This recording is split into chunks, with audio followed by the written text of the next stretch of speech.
में नरेंद्र मोदी चोरी कर रहा है। नरेंद्र मोदी हिंदुस्तान को कमजोर कर रहा है। आप अपने किसान को मार रहे हो। चाइना ने हिंदुस्तान की हजारों किलोमीटर जमीन छीन ली है। अभी मैं कुछ दिन पहले ऑपोजिशन पार्टीज के लीडर्स के साथ गया और अब हम कांग्रेस पार्टी के जो सीनियर लीडर्स हैं उनके साथ गए। राष्ट्रपति से हमने कहा कि ये जो कानून बनाए गए हैं ये किसान विरोधी कानून है और इससे किसानों का जबरदस्त नुकसान होने वाला है, मजदूरों का, किसानों का। सरकार ने कहा था कि ये कानून किसान के फायदे के हैं और देश को दिख रहा है कि किसान कानून के खिलाफ खड़ा हुआ है। और मैं प्रधानमंत्री जी से कहना चाहता हूं कि ये किसान हटेगा नहीं। प्रधानमंत्री को ये नहीं सोचना चाहिए कि किसान और मजदूर घर चले जाएंगे, नहीं जाएंगे जब तक ये कानून वापस नहीं लिया जाएगा।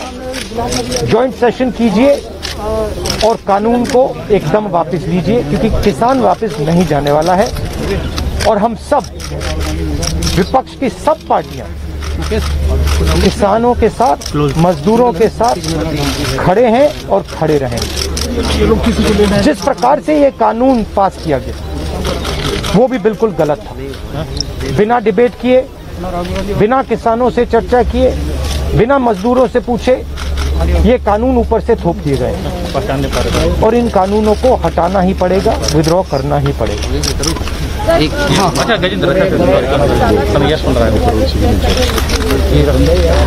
हम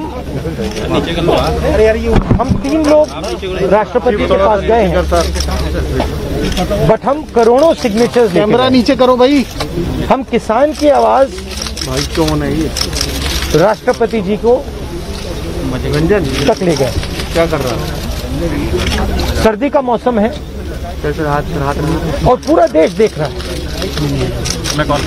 कि किसान दुख में है, दर्द में है और मर भी रहे हैं।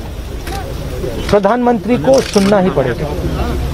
और मैं एडवांस में चीज बोल देता हूँ। आराम से यार भाई, देखो मैंने कोरोना के बारे में बोला था कि नुकसान होने जा रहा है।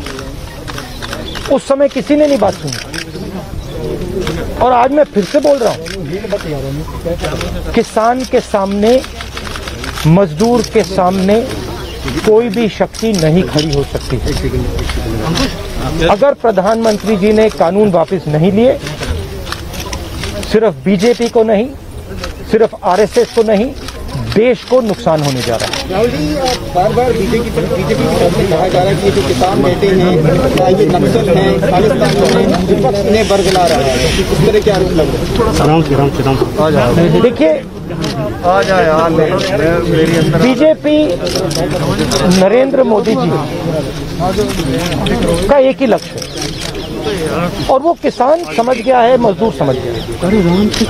लक्ष्य है कि उनके आसपास जो 2, 3, 4 बड़े क्रोनी कैपिटलिस्ट हैं उनके लिए पैसे बनाने का काम नरेंद्र मोदी जी करते हैं। जो भी नरेंद्र मोदी जी के खिलाफ खड़े होते हैं वो उनके बारे में कुछ ना कुछ गलत बोलते रहते हैं। किसान खड़े हो जाएंगे तो किसान को आतंकवादी बोलेंगे, मजदूर खड़े हो जाएंगे तो मजदूर को आतंकवादी बोलेंगे। एक दिन अगर मोहन भागवत खड़े हो गए तो कहेंगे ये भी आतंकवादी। मतलब जो भी नरेंद्र मोदी जी से सत्ता लेने की कोशिश करेगा वो आतंकवादी। और नरेंद्र मोदी किसके लिए काम कर रहे हैं वो मैंने आपको बता दिया। उनके 2-3 आसपास के क्रोनी कैपिटलिस्ट हैं जिनको वो पूरा का पूरा हिंदुस्तान पकड़ा है। ये reality.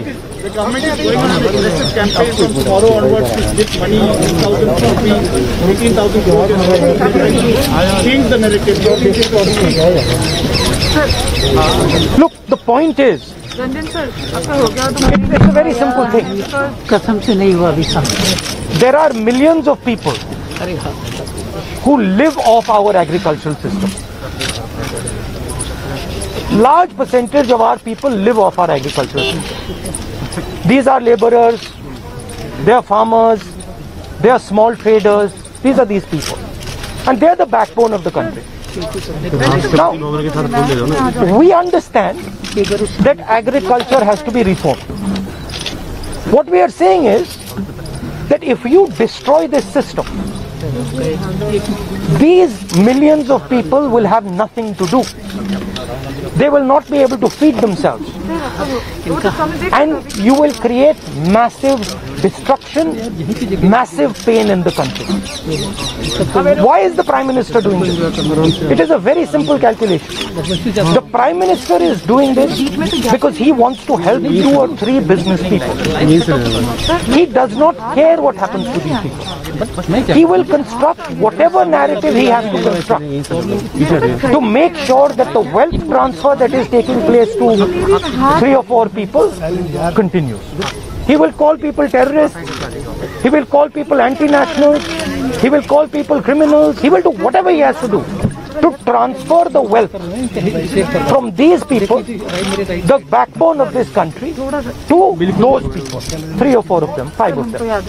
That's the crux. And we are fighting this. We are saying that in India, where you have destroyed the agricultural system, will not function. Just like I said, take Corona seriously. Corona is going to kill people in massive numbers if you do not act. At that time they said, you know, scaremongering. Now they're not saying scaremongering. When I suggested to the Prime Minister that do not do this in a centralized way, give power to the chief ministers, he didn't do it. He caused thousands and thousands of people to die because he didn't do it. And then afterwards, after I said it in the press conference, he did it. So the point is, you have an incompetent man who is controlled by certain other people. This is what India has to understand. This is what all youngsters have to understand. You have an incompetent man who doesn't understand anything, running a system on the behalf of 3 or 4 other people who understand everything. And their aim is to take huge amounts of money from the poor people of India and put it in their pocket. And that is what we are fighting. And frankly, it doesn't matter what you think right now, because all of you will face it. There's not going to be a single person in this country who's not going to face it. If you're a farmer, you will face it. You're a small businessman, you will face it. You're a journalist, you will face it. This is an assault on the idea of India. That is why we're standing here. That is why I've gone to the President. That is why we signed these forms. So you posted a tweet about Wayanad yesterday about a family which was struggling while doing their farming. But there are several more instances like this. But the BJP is saying that this is just Punjab and farmers who are protesting here at the delegate. No other farmer in the country has a problem with that. That's just not true. That is just not true. We are not allowed to go out. We are not allowed to go out of the ICC office. The police stops us from going out. Why don't you let us go out? Why don't you let me go and tour in the states? See what happens. Every single farmer of this country, every single labor of this country stand up. But आप police लगवाते हो, हाथरस जाते हो, arrest करते हो, तो AIC से हमारे MP को बाहर नहीं निकलने देते हो, और फिर कहते हो कि भैया मतलब सब कुछ ठीक है. और Prime Minister needs to realize that there is a limit to this. आपने थोड़ा सा करना है, आपने 2-3 लोगों की मदद करनी है, थोड़ा सा करना है, आप कर सकते हो.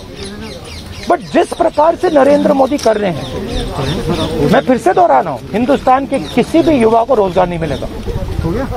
सारे छोटे बिजनेस, सारे मिडिल साइज बिजनेस खत्म हो जाएंगे.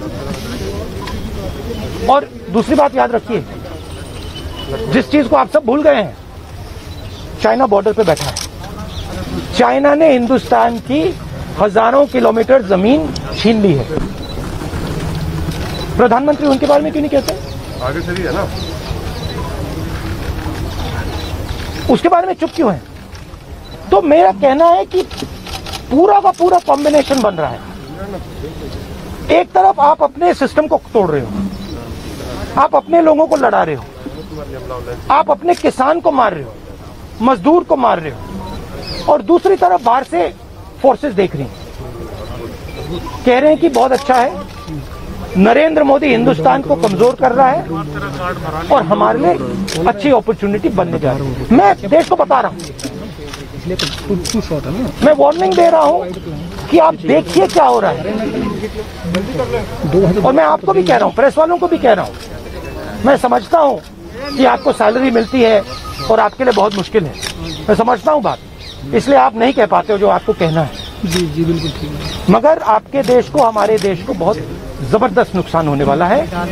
बहुत डेंजरस रास्ते पर ये देश चल रहा है, ये मैंने कहना। कांग्रेस के नेताओं को डिटेन कर लिया गया है। आप लोग मार्च लेके यहाँ पर आ रहे थे, अभी जो है कांग्रेस के तमाम एमपी को वो तो तरीका है इनका, तरीका है डिटेन करना, मारना पीटना, ये इनका तरीका है, बट हम नहीं करते। ये आप किस देश की बात कर रहे हो? ये कौन सी देश की बात कर रहे हो? डेमोक्रेसी या मतलब कौन से देश की बात कर रहे हो? इंडिया की बात कर रहे हो? इंडिया में कोई डेमोक्रेसी नहीं है। डेमोक्रेसी इंडिया में ये मतलब आपके इमेजिनेशन में हो सकती है, मगर रियलिटी में है नहीं। Thank you. गुलाम नबी कुछ नहीं, आप कुछ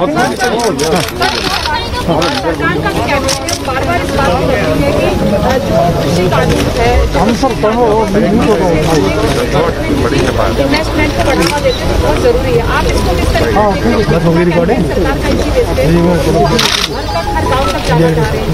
सवाल ये है इन्वेस्टमेंट कौन करेगा और इन्वेस्टमेंट का फायदा किसको मिलेगा? सवाल ये है। आपकी सर रणनीति नहीं सुनिए, सवाल ये है कि हिंदुस्तान के एग्रीकल्चरल सिस्टम में कौन इन्वेस्ट करेगा और कौन पैसा बनाएगा? हिंदुस्तान के एग्रीकल्चरल सिस्टम में आज तक किसान ने इन्वेस्टमेंट किया है, मजदूर ने इन्वेस्टमेंट किया है। ये जो जवान हमारी सेना बॉर्डर पे खड़े हैं, इनके माता पिताओं ने किया इन्वेस्टमेंट, ये करते हैं। और रिटर्न किसको मिलता है? रिटर्न 2-3 उद्योगपति मित्रों को मिलता है। ये पूरा देश जानता है, पूरा देश इस बात को समझता है कि इन्वेस्टमेंट हम करते हैं। बहुत दूर खड़ा है, लॉक कर दूं? आपके माता पिता क्या करते हैं? गुलाम नबी साहब बहुत दूर खड़े हैं। आप एग्रीकल्चर फार्मर थी, अब आप जर्नलिस्ट है ना, तो आप जानते हो कि आपके फादर ने इन्वेस्टमेंट किया या नहीं? मैं तो जानती हूँ। अरे मैं आपसे पूछ रहा हूँ, आप देश की महिला हैं, ठीक है, आपके पिता ने इन्वेस्टमेंट किया ना? मेरी मदर फार्मर है। मदर फार्मर है, उन्होंने इन्वेस्टमेंट किया ना? किसके लिए इन्वेस्टमेंट किया? क्या इन 2-3 लोगों के लिए इन्वेस्टमेंट किया, या आपके परिवार के लिए किया, आपके एजुकेशन के लिए किया, आपके स्वास्थ्य के लिए किया? आपके स्वास्थ्य के लिए किया, आपके एजुकेशन के लिए किया, मगर ये जो 2-3 बिजनेसमैन उनके लिए तो नहीं किया ना। तो सवाल यही है, इन्वेस्टमेंट कौन कर रहा है? आपके माता पिता ने किया, करोड़ों किसानों ने किया, और रिटर्न किसको मिल रहा है? 16 जी हम पूछना चाह रहे हैं कि क्या कांग्रेस की कोई रणनीति है इस बात को काउंटर करने के लिए? गांव तक जाना, काउंटर करने की जरूरत, काउंटर आप क्या बात कर रही है? काउंटर करने, आप क्या बात कर रही है काउंटर करने के? मतलब आपको ये नहीं मालूम कि, अरे भाई आपको क्या, आप क्या हिंदुस्तान के किसान को बेवकूफ समझती हैं? तो फिर अगर आपको समझे तो उसको कैसे समझ नहीं है? अगर ये यहाँ पे लाखों लोग बैठे, हजारों लोग जो बैठे हैं दिल्ली के बाहर, क्या ये मत सुनिए, ये जो लाखों लोग आए, क्या ये मिठाई खाने आए? क्या इनको समझ नहीं क्या हो रहा है? इनको समझ नहीं क्या हो रहा है? इनको मालूम है, क्लियरली मालूम है, इनको मालूम है नरेंद्र मोदी चोरी कर रहा है। इनको मालूम है कि ये दिन भर इन्वेस्टमेंट करते हैं, 24 घंटा इन्वेस्टमेंट करते हैं और उधर इन्वेस्टमेंट